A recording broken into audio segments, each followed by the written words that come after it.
Hi everyone, स्वागत है आप सभी का आपके अपने यूट्यूब चैनल एमसे मैथ्स में।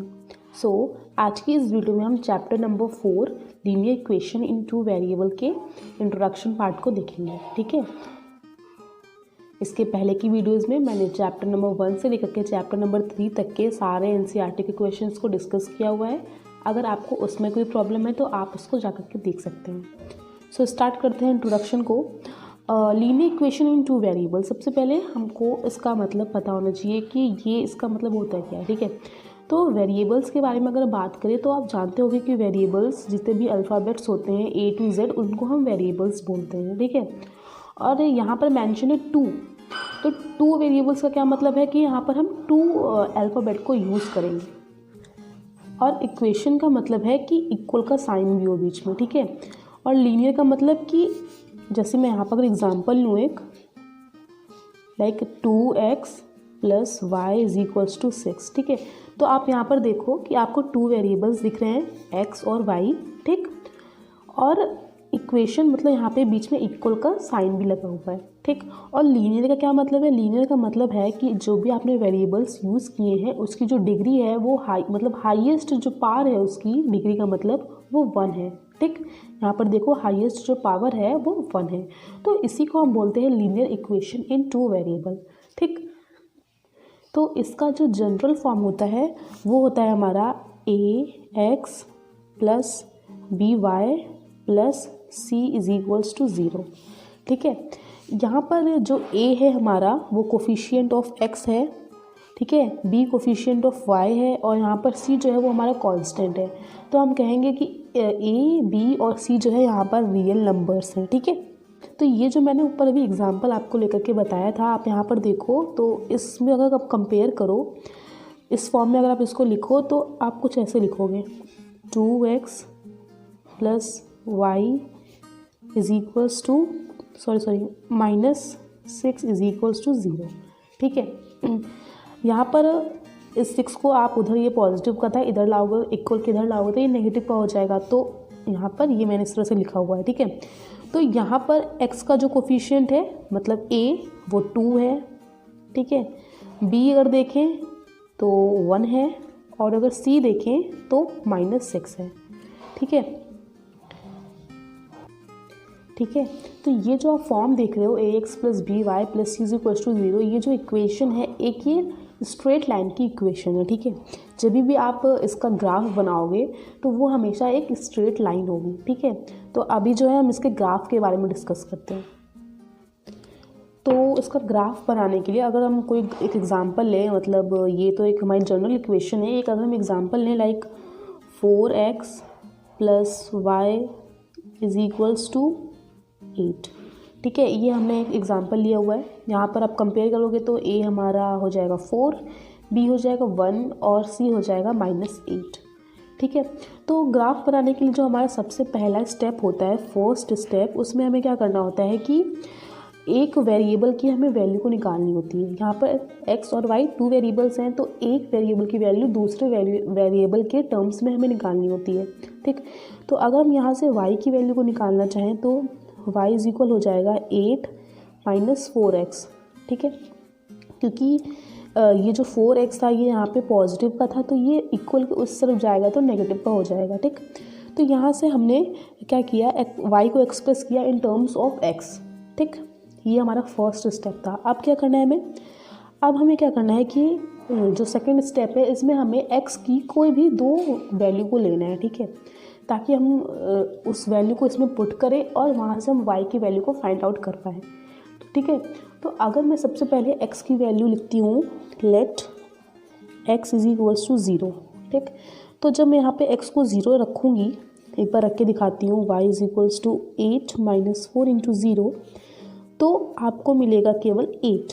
ठीक, तो वहाँ से आपको y = 8 मिलेगा जब आप x को 0 रखोगे। ठीक, नाउ दूसरा, लेट x = 1। अगर मैं x को 1 रखती हूँ तो देखो y = 8 - 4 × 1 हो जाएगा, तो y = 4 हो जाएगा। अब हम क्या करेंगे, एक टेबल बनाएंगे। ठीक है, जहाँ पर ये देखिए इस तरह से हम एक टेबल बनाएंगे, एक्स वाई की टेबल। जब आपने x को रखा था 0 तो आपको y मिला था 8, ठीक। जब आपने x को रखा था 1 तो आपको y मिला था 4, ठीक। तो आपको इस तरह से एक टेबल बनानी है और आपको इसको बस ग्राफ पर प्लॉट करना है, ठीक है। तो अभी हम इसको ग्राफ पे प्लॉट करके दिखाते हैं। तो ये मैंने ग्राफ बना लिया है, ठीक है। ये हॉरिजॉन्टल लाइन x एक्सिस और ये वर्टिकल लाइन y एक्सिस, ठीक है। ये 0 और इधर सारे पॉजिटिव नंबर्स और इधर सारे पॉजिटिव, इधर नेगेटिव उधर पॉजिटिव। सिंपली जैसे ग्राफ तो आपको पता ही होगा कैसे बनता है, तो वो ग्राफ मैंने सिंपली ड्रॉ कर लिया, ठीक। आपको भी ग्राफ पेपर पर सेम इसी तरह से ड्रॉ करना होगा। अब जो भी आपने निकाले थे वहाँ से कोऑर्डिनेट्स पॉइंट को रख करके x की y की वैल्यू, तो आपको बस उसको इसमें लोकेट करना है, ठीक है। तो यहाँ पर एक बात आप ध्यान देना कि आप देखो कि यहाँ पर जो y की हाईएस्ट वैल्यू प्लॉट करने के लिए गई है वो 8 है, ठीक है। तो आप जो ग्राफ बनाओ वो उसी अकॉर्डिंग से बनाओ कि y में आप 8 तक के पॉइंट्स को, मतलब 8 तक के नंबर को शो करो। कहीं ऐसा ना हो आपने 5 तक ही बनाया और आपका ग्राफ 8 तक गया है तो आप उसको कैसे प्लॉट करोगे, ठीक है। तो इसका आपको ध्यान देना है।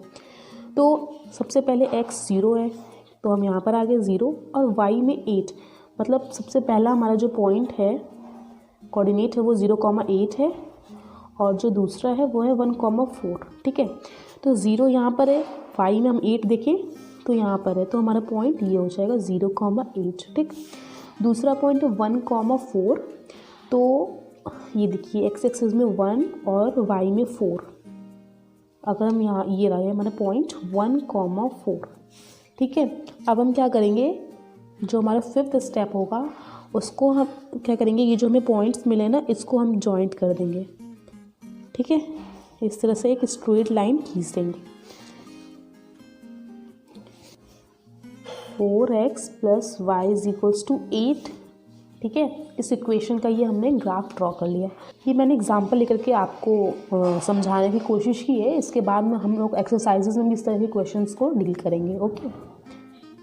अब यहाँ पे कुछ 3-4 पॉइंट्स जो मुझे बहुत इंपॉर्टेंट लग रहे हैं तो वो मैं आपको बता देती हूँ, ठीक है। यहाँ पे जो सबसे पहला मैंने पॉइंट लिखा हुआ है वो the equation ax + by + c = 0 has infinite many solutions, ठीक है। कहने का मतलब ये है कि जो अभी आपने इक्वेशन पढ़ी ax + by + c = 0, इसका कोई पर्टिकुलर सोल्यूशन नहीं है कि इसका एक एग्जैक्ट आंसर, मतलब आप इसके इनफाइनाइट मैनी सॉल्यूशंस आपको इसका मिल सकता है, ठीक है। ऐसा क्यों? क्योंकि यहाँ पर आप x और y की वैल्यू को अपने हिसाब से कुछ भी लेट कर सकते हैं। लाइक किसी ने 0 किया, किसी ने 1 किया, किसी ने माइनस में लिया, ठीक है। तो इस तरह से जब आप x की वैल्यू को वैरी करेंगे तो आपको y की जो वैल्यू है वो भी डिफरेंट मिलेगी, इसलिए आपके जो सॉल्यूशंस होंगे वो भी डिफरेंट होंगे, ठीक। अगर मैं बताऊँ आपको एग्जांपल, जो मैंने अभी इक्वेशन लिया था 4x + y = 8, तो अगर मैं यहाँ पे x को 2 रखती हूँ, ठीक, y के टर्म्स पर निकाल लेते हैं 8 - 4x। तो अगर मैं यहाँ पे x को 2 रखती हूँ तो आपका y 0 हो जाएगा, ठीक। अगर यहाँ पे कोई x को -2 रखता है तो यहाँ से हमारी जो y की वैल्यू होगी 16 हो जाएगी, ठीक है। तो अब यहाँ पर आप x की कोई भी वैल्यू रखोगे तो आपको y की डिफरेंट वैल्यू मिलेगी। आप यहाँ पे x की डिफरेंट वैल्यूज़ को रख करके y के डिफरेंट वैल्यूज़ को पा सकते हो। तो इसलिए इसके इनफाइनाइट मैनी सॉल्यूशंस होते हैं, ठीक है। नाउ दूसरा पॉइंट यहाँ पर लिखा है कि the graph of the equation ax + by + c = 0 is a straight line, ठीक है। ये जो इक्वेशन है इसका जब भी आप ग्राफ बनाओगे तो आपको हमेशा एक स्ट्रेट लाइन मिलेगी, ठीक है। इसका एग्जाम्पल मैंने जो अभी आपको एक्सप्लेन किया था उसमें भी आपने देखा था कि ये जो हमने ग्राफ बनाया था, ये देखिए आपको एक स्ट्रेट लाइन मिली थी, ठीक। नाउ जो थर्ड पॉइंट है the equation of x axis is y = 0, ठीक है। कि जो इक्वेशन होगी x एक्सिस की उसमें हमें y वहाँ पर 0 होगा, ठीक है। यहाँ पर मैंने इसका एक पॉइंट लिखा हुआ है कि the equation x = 5 may be written as, ठीक है। ये जो इक्वेशन है x = 5, ये x एक्सिस की इक्वेशन है, तो इसको आप कैसे लिख सकते हो। यहाँ पर अभी मैंने आपको बताया कि जब x एक्सिस की इक्वेशन होगी तो वहाँ पर y हमारा 0 होगा, ठीक। तो x तो यही x रहेगा, ठीक। यहाँ पर y वाला टर्म पूरा हमारा 0 हो जाएगा, ठीक। और ये -5 = 0, क्योंकि ये 5 उस साइड में था तो ये इस साइड में आएगा तो नेगेटिव का हो जाएगा, ठीक। नाउ जो फोर्थ पॉइंट है the equation of y axis is x = 0, जो इक्वेशन होगी वाई एक्सिस की उसमें हमारा एक्स जो होगा वो 0 होगा। ठीक, तो यहाँ पर जो इक्वेशन है ये हमारे एग्जाम्पल के लिए हमने ली है y इज -3। तो यहाँ पर ये x वाला हमारा टर्म 0 होगा, तो ये हो जाएगा y + 3 इज इक्वल्स टू 0। ठीक, तो यहाँ पे +3 क्यों, क्योंकि ये -3 था उधर इक्वल के उस साइड, इधर आएगा तो ये पॉजिटिव का होगा, तो y + 3 इज इक्वल्स टू 0 हो जाएगी। ठीक है, तो चैप्टर नंबर 4 के इंट्रोडक्शन को हमने आपको एक्सप्लेन कर दिया है। मैंने कोशिश की है कि मैं हर एक पॉइंट को डिस्कस करूँ आपके साथ में, और आई होप कि आपको मैंने जो कुछ भी समझाया वो बहुत ही अच्छे से समझ में आया होगा। और अगर ऐसा है तो आप मेरी वीडियो को लाइक शेयर करना बिल्कुल भी ना भूलें, और अगर आप मेरे चैनल पर नए हैं तो इसे सब्सक्राइब भी ज़रूर करें। मिलते हैं अपनी नेक्स्ट वीडियो में, जहाँ पर हम एक्सरसाइज 4.1 को करेंगे। Till then bye bye.